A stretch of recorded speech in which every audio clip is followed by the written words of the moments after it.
Serie B-Win. Tutti i colori della passione. Portogruaro Piacenza, 12ª giornata della Serie B-Win, giornata di festa per il piccolo paese veneto, visto che si torna a giocare al Mecchia dopo l'esodo obbligatorio di inizio stagione con la squadra di Viviani impegnata nelle partite casalinghe al Friuli di Udine. Agli ordini del signor Corletto di Castelfranco si sfidano quindi Portogruaro e Piacenza alla caccia di punti importanti per la salvezza, e l'avvio è positivo per il Portogruaro con un pallone lavorato sulla tre quarti campo. La difesa del Piacenza non riesce a liberare la sfera, arriva a Gerardi che scarica un destro che non trova la porta per poco. Madonna è subito preoccupato, i suoi riescono ad alzare la testa pochi minuti dopo con un sinistro di Anaclerio che non trova lo specchio della porta, la palla scende troppo tardi. La partita si trascina abbastanza, non ci sono grandi occasioni. Il Portogallo torna avanti ancora con una punizione battuta da Tarana, si crea una piccola mischia all'interno dell'area. Altinier è bravo a provare il tiro, però Conte riesce a contrarre la conclusione e poi Cassano fa sua la sfera. Anche in questa occasione è un po' fortunata la retroguardia piacentina che riesce a evitare di capitolare. Il contropiede di Piacenza potrebbe far male, lancio di Guzman, la difesa del Portogallo buca, Cacia è bravo ma però poi perde il controllo del pallone e l'uscita di Rossi facilita tutto. Il Portogruaro riparte ancora sulla tre quarti campo, azione lavorata, Altinier si gira, destro che Cassano para a terra senza problemi. È un buon Portogruaro questo, soprattutto quello che si vede sul finire del primo tempo.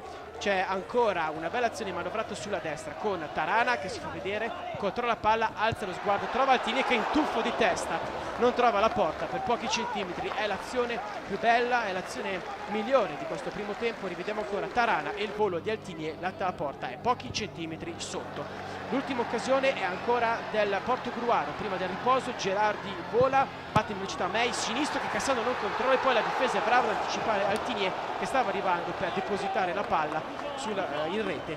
È bravissima qui la difesa ad evitare ancora di capitolare. Finisce qui il primo tempo e finisce qui anche il Portogruaro, perché la ripresa sarà tutta di marca emiliana, soprattutto di marca del capitano Cacia. Bravissimo dopo pochi minuti a tentare un'iniziativa solitaria, parte nella propria metà campo, in velocità fa fuori un uomo, dribbla anche il secondo, però l'ultimo dribbling è un po' lungo e permette a Rossi di uscire ed anticiparlo prima della conclusione.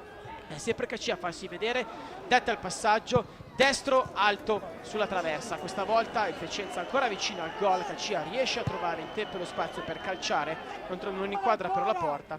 Il Piacenza resta avanti con questa punizione di Graffieti da 30 metri, la palla si alza e Rossi vola, non sarebbe mai arrivato su questo pallone, però la palla non trova lo specchio della porta. Rivediamo ancora il replay.